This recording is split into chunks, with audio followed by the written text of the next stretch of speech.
नमस्कार दोस्तों, आज हम जो है प्रोसेसेस टू कंपेल अपीयरेंस यानी चैप्टर 6 देखने जा रहे हैं। Processes to compel appearance before court of law. तो कितनी तरह की प्रोसेस होती हैं? 3 तरह की प्रोसेस होती हैं आपकी।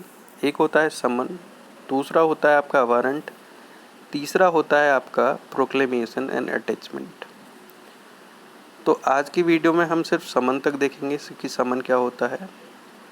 जब हम शेड्यूल 2 खोल के देखेंगे तो उसका फॉर्म नंबर 1 आप देखेंगे, तब वो कैसे है। उसमें एक्यूज़ का नाम होता है जो समन भेजते हैं, ऑफेंसेस जो चार्ज्ड हैं उसके पर्टिकुलर्स होते हैं, किस डेट किस मजिस्ट्रेट के सामने आपको प्रस्तुत होना है वो होता है, डेट होता है, टाइम भी होता है, किस समय जाना है। ठीक है, उसके साथ साथ आपका लास्ट में जाके ऑफिसर ऑफ कोर्ट का सिग्नेचर होता है और आपका कोर्ट की मोहर होती है। ये आपका समन हो गया। अब समन की फॉर्मेट तो आपको समझ में आ गया। अब है आपका कुछ रिक्वायरमेंट होती हैं समन को भेजते वक्त। समन हमेशा राइटिंग में होना चाहिए। समन हमेशा वैलिड समन होगा तो उस पर सिग्नेचर होगा प्रिसाइडिंग ऑफिसर का कोर्ट के, या फिर कोई भी ऑफिसर जो हाई कोर्ट के द्वारा ऑथराइज हो उसका। नेक्स्ट चीज़ आपका क्या होगी, ऑफिसर ऑफ द कोर्ट की मोहर है कि नहीं वो देखेंगे, आप चेक करेंगे। लास्ट में आप ये भी चेक कर लेंगे कि क्या कहते हैं, मान लीजिए कोई कंप्लेंट किसी ने करी है तो उसकी कॉपी है कि नहीं समन के साथ। तो कॉपी अगर नहीं है तो आप पूछेंगे कि कॉपी क्यों नहीं है। कॉपी होगी तभी आपका जो है मान लिया जाएगा। ऑफेंसेस के पर्टिकुलर मेंशन करने ज़रूरी है और किस डेट और किस टाइम पे जाना है वो मेंशन करना आपका ज़रूरी है। ठीक, तो ये तो आपको बेसिक समझ में आ गया कि डुप्लीकेट होना चाहिए, राइटिंग होना चाहिए। अब हम सेक्शन 61 की एक बार लैंग्वेज पढ़ लेते हैं। Every summon issued by court under this code shall be in writing, writing में होना चाहिए, लिखित में होना चाहिए, डुप्लीकेट होना चाहिए और presiding officer of such court के द्वारा साइन होना चाहिए, या फिर कोई भी ऑफिसर जो हाई कोर्ट ने ऑथराइज किया है, और कोर्ट की मोहर होनी चाहिए।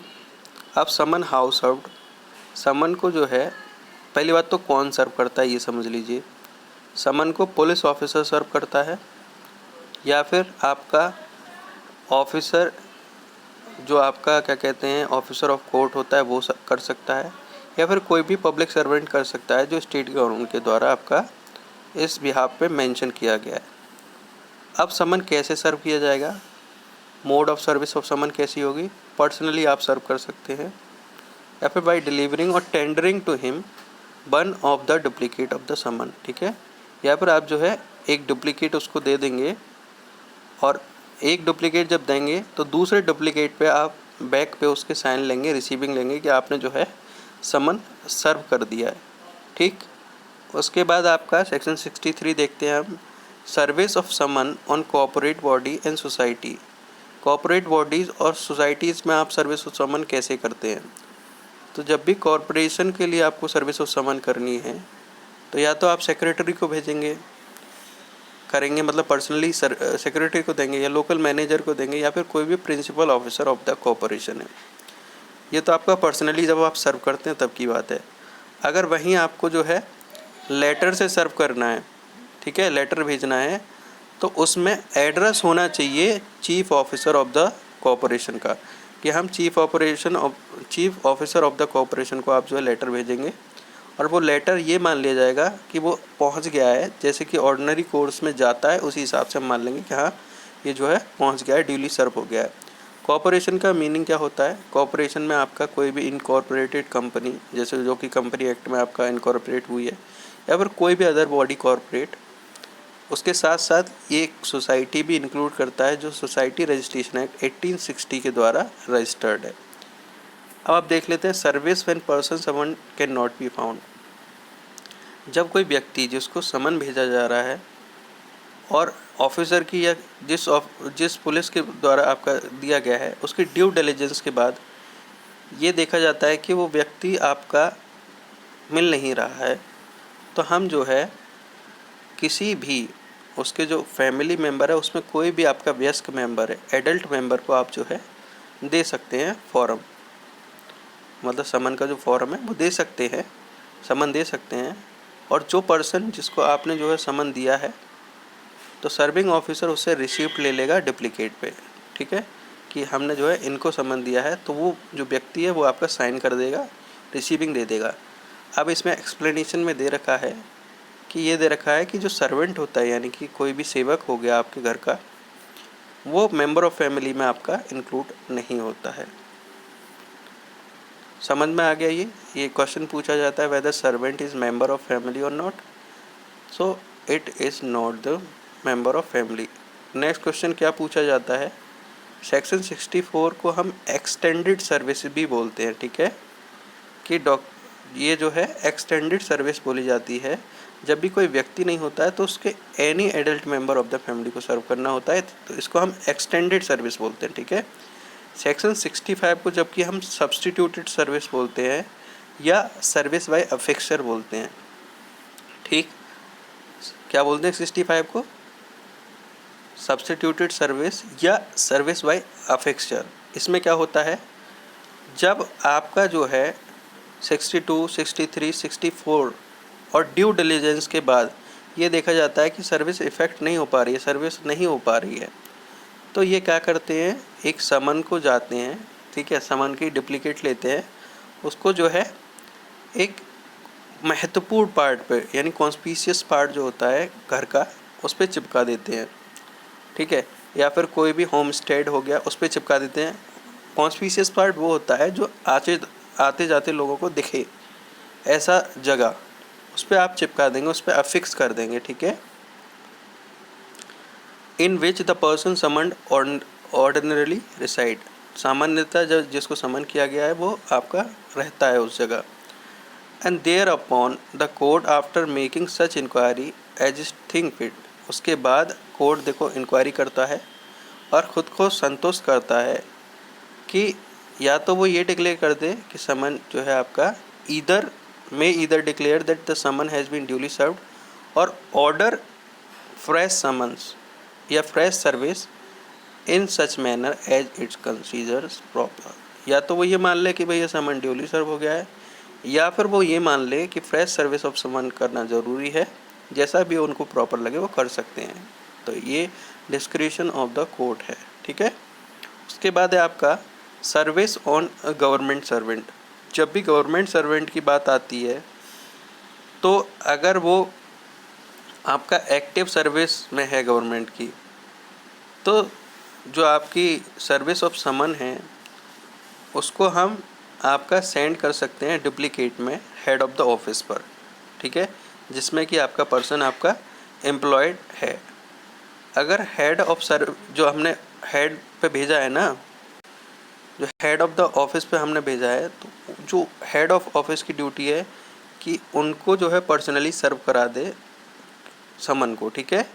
तो the head of office shall cause the summon to be served personally and return it to the court, और कोर्ट को वापस भेज दे। उस पर क्या होगा उसके साथ साथ जब कोर्ट को वापस भेजेंगे, with the endorsement of the person to be served, जो पर्सन जिसको सर्व किया जाना है उसकी इंडोर्समेंट लेंगे, उसके साइंस वगैरह लेंगे, and with his own signature, खुद के सिग्नेचर भी होंगे उस हेड ऑफ ऑफिसर के, ठीक है। And signature shall be evidence of the due service, जो आपका सिग्नेचर होगा वो ये मान लिया जाएगा कि ड्यूली सर्व्ड हो गए हैं आपके समन, ठीक। दोबारा हम इसकी लैंग्वेज पढ़ लेते हैं अब। When the person summoned is in active service of government, अगर कोई व्यक्ति जिसको समन किया गया है वो एक्टिव सर्विस में है गवर्नमेंट की, तो जो कोर्ट आपका इशू कर रहा है समन, वो सामान्यतः डुप्लीकेट में भेजेगा किसको, हेड ऑफ ऑफिस को, जिसमें पर्सन आपका एम्प्लॉयड है। और जो हेड है वो क्या करेगा, तुरंत के तुरंत आपका जो है या तो पर्सनली आपका जो है समन सर्व कर सकता है, जैसे 62 में दे रखा है ना कि आपका जो है पर्सनली सर्व करवा दो, तो आप जो है उनको पर्सनली सर्व करवा देंगे, उसके साथ साथ उनकी इंडोर्समेंट ले लेंगे, and shall return it to the court under his signature, खुद के सिग्नेचर के साथ, with the endorsement required by that section, और जो सेक्शन 62 में इंडोर्समेंट होता है कि आप जो है डुप्लीकेट पे वापस साइन करेंगे, तो वो इंडोर्समेंट भी आप जो है ले लेंगे।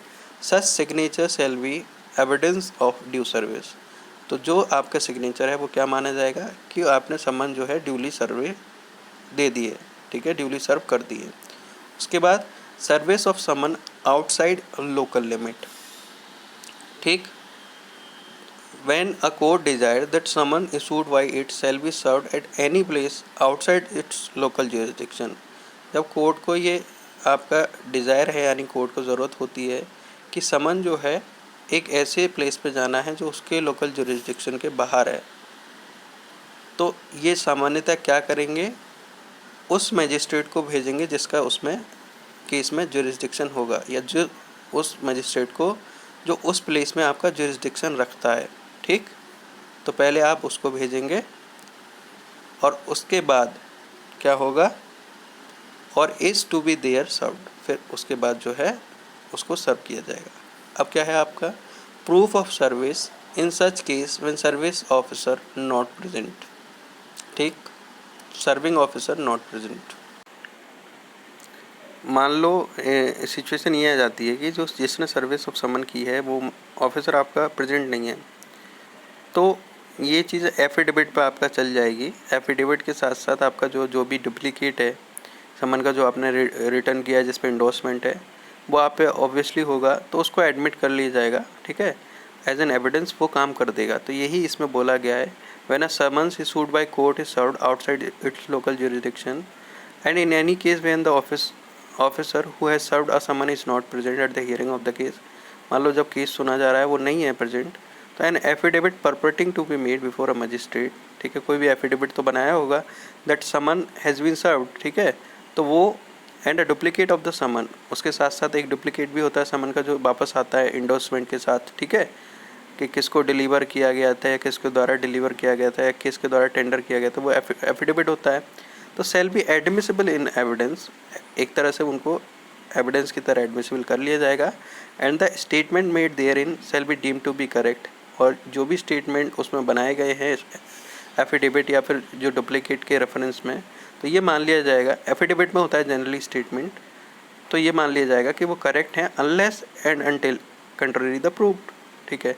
तो जब तक कि हम कंट्रेरी प्रूव ना करें, तो इसमें जो प्रिजम्पशन है वो क्या है, आपकी प्रिजम्पशन क्या है, सेल्फ प्रिजम्पशन है कि वो तब तक आपका करेक्ट माना जाएगा जब तक आप unless and until contrary is prove, ठीक। उसके बाद क्या है आपका the affidavit mentioned in the affidavit mentioned in this section may be attached to the duplicate of summon and returned to the court, ठीक है। एफिडेविट जो इस सेक्शन में मेंशन किया गया है वो डुप्लीकेट के साथ अटैच किया जा सकता है और कोर्ट को रिटर्न किया जा सकता है, और ये पहली क्लॉज में भी दे रखा था, सेकंड क्लॉज की आवश्यकता थी नहीं, लेकिन फिर भी ठीक है। Service of summon on witness by post, ठीक, जब हम सर्विस करते हैं विटनेस को बाय पोस्ट भेजते हैं कोई समन, ठीक है, ये तो आपका जिस व्यक्ति को लाना है, ठीक है। अब विटनेस की बात हो रही है, notwithstanding anything contain in preceding section of this chapter a court issuing summons to a witness may in addition और simultaneously with the issue of summon direct a copy of summon to be served by registered board address to the witness at the place where he ordinary reside carry on business और personally works for gain, ठीक है। कोई भी proceeding section में कुछ भी दे रखा है उसे नॉट विद स्टैंडिंग रहते हुए, उससे परे रहते हुए कोर्ट क्या करेगा, समन जो भी इशू कर रहा है विटनेस को, तो क्या कर सकता है, एडिशन या तो उसके साथ साथ या साइमल्टेनियसली क्या कर देगा, समन इशू करने के साथ साथ एक रजिस्टर्ड पोर्ट से भी आपका कॉपी भेज देगा विटनेस को जहाँ वो रहता है, या फिर कोई भी बिजनेस पे काम करता है, या फिर आपका जो है कोई भी गेन के लिए आपका काम करता है। मैंने ये आप जब देखेंगे ना, जब सेक्शन 20 CPC पढ़ेंगे, तब आपको ये बहुत अच्छे से डिस्कस किया जाता है कि what do you mean by ordinary reside, what do you mean by carries on business, what do you mean by personally works for gain. तो यहाँ हमें ज़्यादा डिटेल में उसको समझने की आवश्यकता नहीं है, बट आप ये समझ लीजिए जहाँ वो काम करता है बेसिकली, या रिसाइड करता है, रहता है। When an acknowledgement purporting to be signed by the witness or an endorsement purporting to be made by postal employee that the witness refused to take delivery of the summon has been received, the court issuing the summon may declare that summon has been duly served. देखो, witness के द्वारा एक acknowledgement बनाई जाती है या endorsement बनाई जाती है, ठीक है, एंडोर्समेंट बनाई जाती है पर जो पोस्टल एम्प्लॉय के द्वारा, ठीक, कि विटनेस ने भैया आपका जो है समन की डिलीवरी लेने से मना कर दिया, तो कोर्ट ये मान लेगा कि हाँ समन जो है ड्यूली सर्व हो गया था, क्योंकि आप रिफ्यूज़ कर रहे हो। Refusal is deem to be कि आपने जो है उसको, आप पे तो ड्यूली सर्व हुआ बट आप रिफ्यूज़ कर रहे हो, ठीक है, कोर्ट ने अपना काम कर दिया, बस ये मान लिया जाएगा, ठीक है, summon has been duly served, या फिर जो एम्प्लॉई है उसने अपना काम कर दिया भाई, ये मान लिया जाएगा कि समन आप पे सर्व हो गए हैं। तो यहाँ आपका सेक्शन 69 ख़त्म होता है। नेक्स्ट वीडियो में हम वारंट ऑफ अरेस्ट देखेंगे।